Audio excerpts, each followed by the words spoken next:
20,000 دينار راح تتخلص من السوائل المزعجة وتطرد السموم وتنشف جسمك.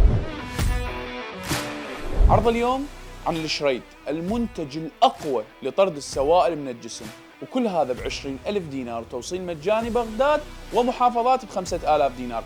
شلون يطرد هاي السوائل وش راح يسوي؟ تعالوا خليني أقول لكم. يتم طرد السوائل المزعجة من الجسم عن طريق خليط عملاق من الأعشاب. وظيفة هذه الأعشاب تدخل للجسم تحفز الجسم أن يطرد هذه السوائل المزعجة الموجودة تحت الجلد واللي خافية الهيكل العضلي مالتنا عن طريق التعرق وعن طريق الإدرار.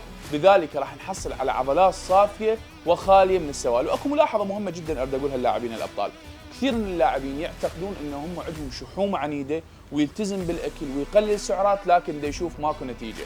احب اقول لكم انه احتمال جدا كبير انه عندنا سوائل محتبسه بالجسم، وهذا راح يكون علاجها الامثل. هذا المنتج ليس فقط الى لاعبي كمال الاجسام، اي شخص سواء كان رجل او امراه يمارس اي تمارين رياضيه يحس انه عنده سوائل كثيره بجسمه، راح يكون هذا المنتج مناسب لهم. طريقه الاستخدام: أول 3 أيام حبة واحدة قبل الأكل بنص ساعة مع قلاصين مي.